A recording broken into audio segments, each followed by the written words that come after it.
liggéey bu am solo mais à côté ñi ngi sant di gërëm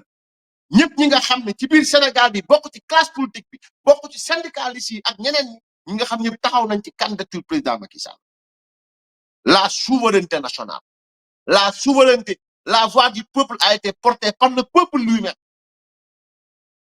la candidature du président Macky Sall a été portée par le peuple sénégalais par sa classe politique par le mouvement syndical par la société civile excepté deux rares d'égout ñi ñëpp taxaw nañu à côté y a les diplomates à côté gis ngeen maa ngi ci ñëw léegi y a les diplomates yi nga xam taxaw nañu taxawaay boo xam ni bu mucc ayib la maa ngi ci ñëw léegi ñoom ñëpp kenn ku nekk bi mu taxawee bind waxul ne damay tànn Macky Sall parce que Macky la tudd sant Sall déedéet damay tànn Macky Sall comme candidat ndax lii ak lii ak lii ak lii kon yéen waa Pastef na ngeen yëg bu pire xam ne bu nekkee ci Macron la Macron dégluwu leen parce que moo gën a xam ne fenkat ngeen wax naa leen ko fi ji ngeen ko fi lu nekk saa ngeen ko fi lu nekk tuddee ko macaroni Macron moomu xam na ne yéen a dàq fen ci Afrique xam na ko de yéen déglu rek te droit de veto la am recevoir na Macky Sall déglu na ko toog moom te Macky bu demee ba France dem ba pare toog Macron bala yaboo bu ngeen mënta sax nag bokk ci puusum barigo bi nekk ci mbartal mi bu ngeen mënta nekk sax à côté di tàccu nànk-nànk bala yaboo ngeen tëj seen gémmiñ balaa seen gàcc di gën a ngan fii laa ko waxee schéma ku xam schéma rek ku xam schéma yi ni muy demee rek nga xool schéma yi rek di nga comprendre lu bëri ci schéma yi rek di daw nii mais malheureusement yéen xamul leen seen schéma ci biir jàpp rek comprendre leen lu bëri mais nag naa xippi seen bët pour ngeen comprendre doolal ma saa rassemblement des travailleurs africains Sénégal ñoom kuréel bi nga xam ne moo dajale liggéeykat yi nekk Afrique may ma yow liggéeykat yi nekk Afrique ak Sénégal ñoo def déclaration de sur la candidature du président Macky Sall à l'ONU ñu ne ñoom rassemblement travailleurs yi africain du Sénégal nee nañu lan moo war a tax ñu tànn Macky Sall mu jiite ONU dans la résolution issue de son bureau politique du 15 février 2026 le RTAS se déclarait favorable à la candidature du président Macky Sall à la tête de l'ONU au regard du rôle éminent qu'il a joué sur la scène internationale portant la voix de l'Afrique et de la paix partout et à des moments très difficiles pour les populations du continent ñoom nee nañu li tax kenn ku nekk war a taxaw ci Macky Sall nekk secrétaire général ONU nee na ndax bu ñu xoolee jéego yu am solo taxawaay bu mucc ayib melokaan bi nga xam ni melokaan bu mucc ayib la bi Macky Sall taxawaay scène internationale bu ñu waxee scène internationale mooy ci àdduna bi mboole seen fu ne nu ne yóbbu kaddu Afrique taxawal jàmm ak salaam fu ne ay waxtu yoo xam ni waxtu yu mitti la ñu tëj blé bi Afrique mëntu la jot blé mu jéego ay jéegoom dem ci Poutine teg ko nii mu teg ko nii Poutine dégluwu leen xam na Macky Sall da ko recevoir Russie tourné ànd ak moom Saint-Pétersbourg wéet ak moom waxtaan ak moom jamono joo xam ne Poutine waxul ak kenn ma nga meroon bay bëgg a dee mais uppil na buntu Macky Sall mu toog nii Macky toog nii ñu wax ñu ànd ñoom ñaar dëkk bi nga xam fa na dëkk du fa dalal ku dul koo xam ni dem nga mu dem wéet ak moom waxtaan ak moom ca lañ waxtaan ñoom ñaar tegal ma communiqué bi sa waay ca lañ waxtaan ñoom ñaar jamono jooju Afrique soxla blé Macky Sall la jóg jéego ay jéegoom aujourd'hui cette candidature au poste de secrétaire général des Nations Unies de la plus haute instance mondiale a fait l'objet d'une annonce officielle par les chefs de l'ONU à la suite de son dépôt par le président Burundi Evariste Ndayishimiye, actuel président de l'Union africaine qui l'a endossé. Elle retrouve dans le lot des candidatures celle soutenue par le Chili, Mme Michelle Bachelet, et par l'Argentine Raphaël Grossi. Le surcroît Macky Sall lui-même a accepté d'être investi et a décliné sa vision de la mission qu'il attend s'il est élu par les États du monde. Pour le RTAS, le soutien à cette candidature au pays a plusieurs raisons parmi lesquelles. nee na nag ñoom fan lañ teg ne Macky Sall dañu war a ànd ak moom nee na bi jiitu mooy le leadership d'un homme attaché à son pays nee na Macky Sall non seulement kilifa gi ma bi mu nekk kilifa mais bëgg bi mu bëgg réew mi ku bëgg réew ku nekk nag maanaam yàlla sax ba mu bindee doomu aadama yàlla bind ni wala xat karam naa bani aadama damaa teral doomu aadama teddal ko ñëpp ñi nga xam dañoo furtaak nekk ay rebelle la am la ànd na jahannama min kaw man tabi ak min kum ba men tabi minum maanaam danaa fayal saxalaat doomu fees del yow ak ku la topp yow seytaan iblis kon li yàlla bëgg doomu aadama bani aadama ku fekkel lu rebelle wu la am la ànd na jahannam safara nga jëm kon Macky Sall du bëgg réew mi ni ko may mën a doon waxi dépp loo bëgg sa réew loo bëgg waa réew mi ku taxaw furtaak ku taxaw ne da ngay jéem a jalgati réew mi wala da ngay jéem a taal réew mi dajay jàpp yóbbu ci kaso boo reppee ba jàkkaarloog force de l'ordre yi di song ay gendarmerie nag loo fa góobee kat maa leen wax li kon leadership d'un homme attaché à son pays ku bëgg réewam son continent ku bëgg Afrique mais ku bëgg ëllëgu Sénégal ku bëgg ëllëgu Afrique mënoo romb Macky Sall da koo teg wane ko ci ay firnde yu leer nañ ko midi durant toute la durée de son mandat à la tête de l'État du Sénégal, il a fait la démonstration de ses capacités à relever les défis auxquels était confronté le Sénégal dans le cadre de sa lutte pour le développement au niveau des infrastructures, du capital humain, de la bonne gouvernance et de la sécurité. Fukki at yi ak ñaar yi mu def ñun lott nañ ci di wax kan mooy Macky Sall fukki at ak ñaar yi mu def ci réew mi ñëw fekk réew mi yoo xam ne xuyu xamaj nga bàyyi ko nañ maanaam xuyu xamaj nga fekk bàyyi ko nañ fekk fi ay yoon yoo xam ni tali yu gën a la fekk mu bàyyi tàlleeku ñat mu fekk saxaar dëkkati na àllab kañ bàyyi ñoog teer mu fekk fi raay boo xam ne tubaab ko fi bàyyi ko tabax beneen raay ñu koy woowee teer benn pont la fekk tabax na ñaari pont ay tabax na ay pont 13 pont ak autopont boo ci boole yëpp mu jeex dem ba sànni ñu satellite ci jaww ji defal ñu ay aéroport maanaam lu ne ci wàllu développement taxawal sukkali Sénégal ba Sénégal nekk lim doon Afrique mu dem fexe ba dugal Afrique ci G20 fépp fu ñuy waxtaane ci kuréel mbootaayu xeet ci àdduna bi mboole seen Macky Sall fexe na bañ dégg fa kàddu Afrique fexe na ko bañ déglu fa kàddu Afrique donc loolu mooy li jiitu li nga xam ni war na mën tax ni tànn Macky Sall ñaareel bi en sa qualité de président de la CEDEAO lii bi ma njëkk wax mooy en tant que njiitu réewu Sénégal mais da ngay jël Macky Sall en tant que njiital CEDEAO il a moom Macky Sall de manière remarquable joué sa partition dans la sous-région construisant la paix avec ses voisins et œuvrant pour la stabilité dans la sous-région en faisant prévaloir le respect des institutions démocratiques et de sa volonté des peuples en Gambie dans les pays du Sahel etc. bi muy ñëw Guinée ñëpp xamoon ni meloon bi muy ñëw Gambie ñëpp xamoon ni meloon bi muy ñëw suñu digganteeg Mauritanie fexe na ba négocier ak ñoom ci pétrole bi wala gaz négocier ak ñoom ba tigga tëbu coow amul mu tàllal pont bi nga xam ni mooy pont diggante Sénégal ak Mauritanie dem ba Guinée Bissau lijjanti fa ba jàmm ñëw fa ak salaam dàq way fi puy rebelle yi nga xam ni Guy Marius Sagna mënul baal loolu Ousmane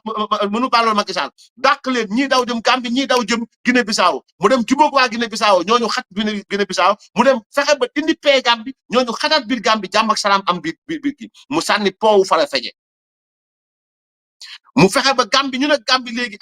amatul arrêt pont bi nga xam ni mooy pont Sénégal bi ñu déedéet waaye mu dem talal li nga xam mooy tali CEDEAO bi nga xam ni moo jëm directement dugub biir Guinée Bissau jàmm ak salaam ne ñooy en tant que CEDEAO fexe na ba ñu ne CEDEAO jàmm ak salaam am ci sous région bi fexe ba ñett li nga xam ni moo nekkoon la poussée bi nga xam ne mooy poussée jëm Sahel bépp fi jógee la jàmm ak salaam jógee gëj fee am te li indi musiba bi fii ma wax leen ko fii fàttaliku leen bi Guy Marius Sagna dem Mali moment biñ taxawee ñoom ñëpp ànd ak ñoom Kémi Seba ànd ak ñoom nu mu tudd sax ndaw sa Nathalie Yamb ñoom ñëpp ànd jël ay boy Wagner nangam sangam fexe ba di wàcc ay drapeau yëgal ay drapeau dëkk yi ñu ko def yëpp ndel yaa ngi fay daw ba léegi musiba am génération bii la donc en tant que njiital CEDEAO ñëwal si communiqué bi sa waay taxawaay bu mucc ayib la taxaw mais beneen mooy son talent de négociateur et sa stature diplomatique ont explosé quand il a eu à exercer la charge de président en Russie de l'Union africaine, notamment avec le voyage qu'il a effectué en Russie pour aller à Sochi rencontrer Vladimir Poutine. L'ordre russe qui fait trembler l'Europe et l'Amérique est plaidé pendant plus de 3 heures pour les besoins en alimentation du continent africain impacté par la guerre entre la Russie et l'Ukraine. Ce faisant, il a incontestablement fait braquer tous les projecteurs sur l'Afrique. Négociation bi Macky Sall mën négocier bu mu waxee ci nit réew ñu wax ci wàllu CEDEAO ñu dem ci wàllu négociateur bi mu doon taxawaay ci wàllu diplomatie bi mu doon mu ne fàtt ñii nee nañ fàttaliku leen jamono ji nga xam ni Poutine ma nga jàmmarloo ak benn ak lenn ci kuréelu Europe yi Poutine ma nga jàkkaarloo di xeex-xeexam ba meroon ba mer jàkkaarloog waa Europe jamono jooju Afrique am problème bele jamono jooju Afrique am problème approvisionnement Macky Sall moo dem ca mën négocier ba dem toog fële ci Sochi jàkkaarloog Vladimir Poutine ñetti waxtu ñu toog ko ñoom ñaar muy négocier di waxtaan ci wàllu Afrique di négocier di waxtaan ci wàllu li ñu bloqué mbirum pétrole bi waxtaan ba mu fa jógee balaa muy ñëw fekk ne problème ba réglé na juróomeel bi tax ñu war a tànn Macky Sall mooy voix d'Afrique mooy kaddu Afrique voix du monde kaddu àdduna bi mboole seen étincelante bu ràññeeku pour le changement de l'ordre international construit depuis le siècle dernier nee na li tax ñu war a tànn Macky Sall bokk na ci li mu kaddu Afrique waxee ko fu ne waxee ko nu ne wax ko ci anam boo xamante ni anam bu mucc ayib la ñëpp di ko dégg àdduna bi mboole seen di ko dégg ci wàll li nga xam ne ñu woowee ordre mondial ci li nga xamante ni moom mooy li nasaraan bëgg tegee àdduna bi africains yi bëgg nekk rek second rôle président Macky Sall joué na ci joué rôle bu am solo dama leen di ñaan incha allahu taala ñu fas yéene déglu ko parce que damay ñëw tegal leen audio bi ngeen déglu ko donc incha allah donc ñu mën a xam di waaj di wax ni fan la ko teg voilà sa waay boo ci paree en attendant ma pare ci kii bi donc ñu nga xam ne sax yaa ñu ma del préparer sa kii bi wax ngeen dëgg nag weeru koor bi nag souvent moo may xala jàpp rek ngeen baal ma mais photo yi ñoo bari sama kii bi photo yi ñoo bari sama kii bi voilà baal ma ak bu baax a baax dëgg yàlla parfois ma xaarloo leen mais j'espère que di ngeen ma baal voilà donc j'espère que di ngeen ma baal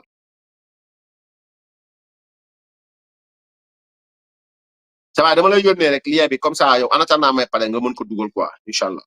ok.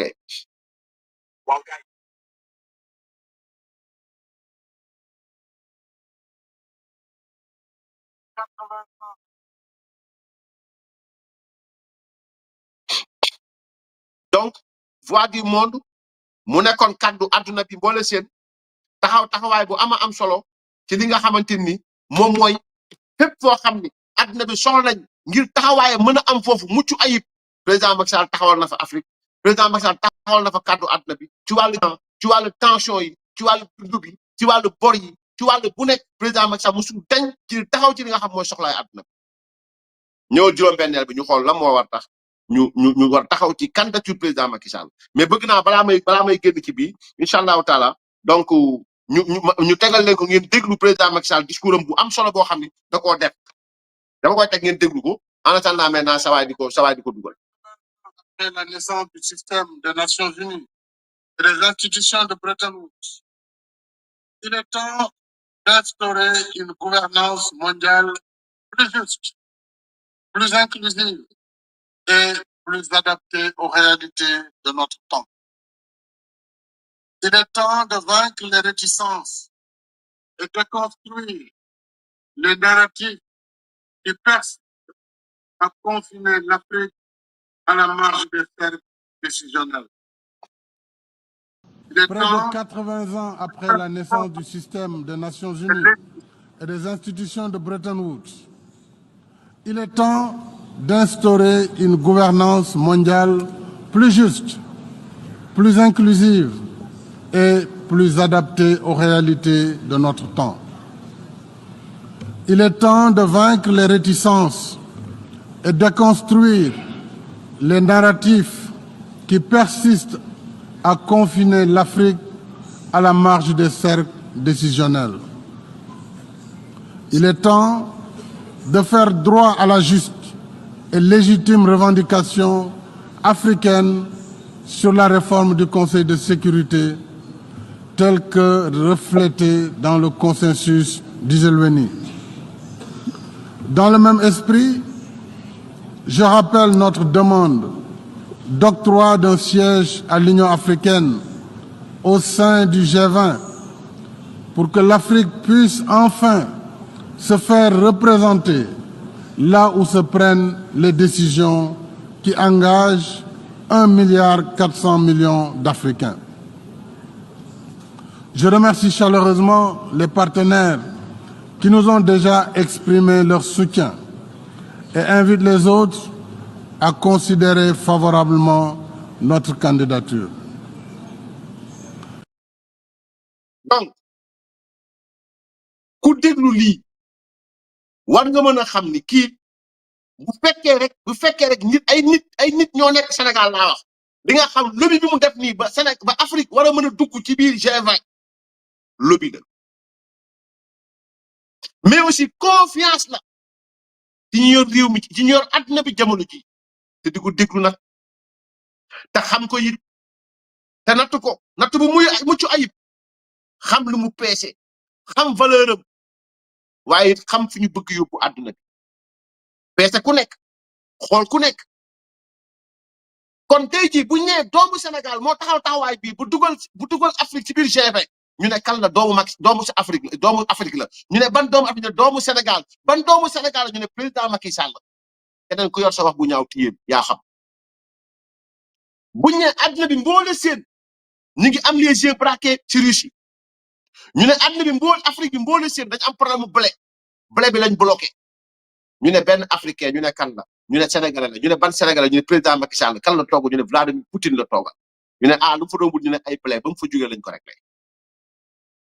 buñ ne ci wàllu climat France xool Afrique ni mu toll ñu ne dañuy tànn pour que représenter 4 pays ñu ne benn doomu Afrique lañ tànn kan la ñu ne benn sénégalais lañ tànn ñu ne kan la muy président Macky Sall ñu ne jàmbaari fàq dëgg kon li yëpp lu nit ñi xam ci moom la mais li ngeen di wax au fait lu ñu dégg la yéen waa Pastef li ngeen di wax nit ñi ngi koy dégg mais dañ leen gëmut maanaam nit ñi ngeen dégg de mais dañ leen gëmut parce que dañ xam ne ay fenkat ngeen également diplomate yi nga xam ni génn nañu wax ci li nga xamante ni tey jii nii moom mooy waxuma Sénégal de déedéet waxuma Afrique de déedéet ñoo xamante ni ay diplomate Nations Unies lañu maanaam ay diplomate Nations Unies lañu xam Nations Unies ni muy fonctionné nekkoon Nations Unies nekkoon Afrique représenté Nations Unies ci biir Afrique ñooñu au fait duñu ay cuune ñooñu au fait duñu maanaam duñu ñuy jël di leen manipuler l'ancien sous-secrétaire d'État américain aux affaires africaines Herman Cohen a exprimé son soutien à la candidature de l'ex-président sénégalais Macky Sall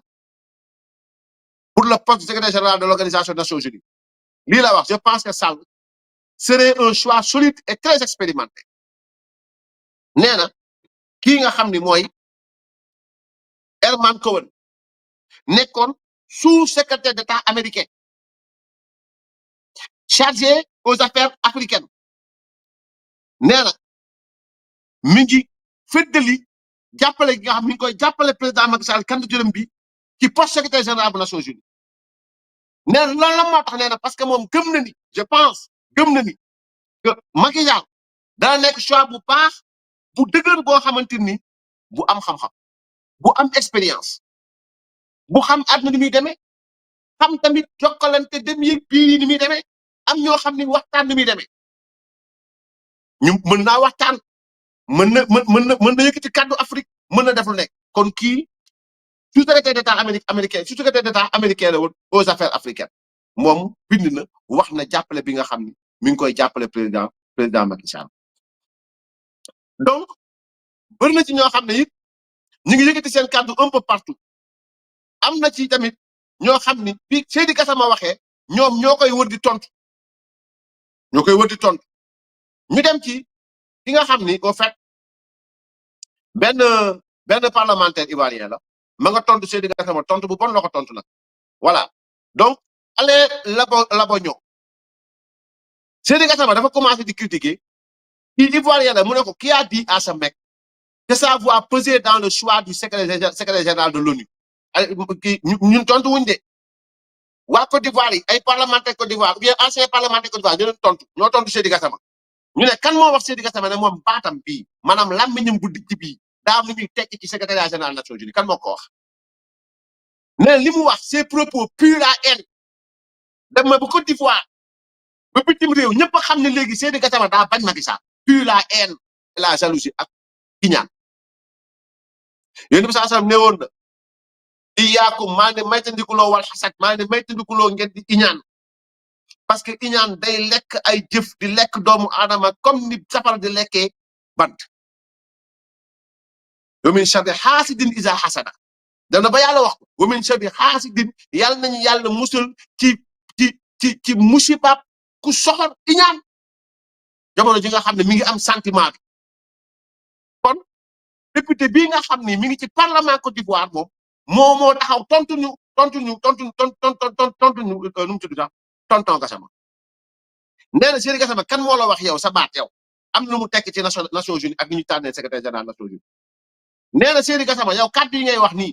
nee na kàddu yi daa xeeñ xunnu ak mbañeel ak mbañeel ak soxor ak bon mu ne ko nag maa ngi lay yëgal ni Afrique nag tànn na candidat am de waxul Côte d'Ivoire de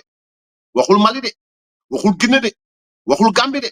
waxul Sierra Leone de waxul Nigéria de waxul Burundi waxul Togo waxul Afrique du Sud waxul Mauritanie Maroc wala Algérie dafa ne l'Afrique a choisi son candidat Afrique tànn samp na mbërëb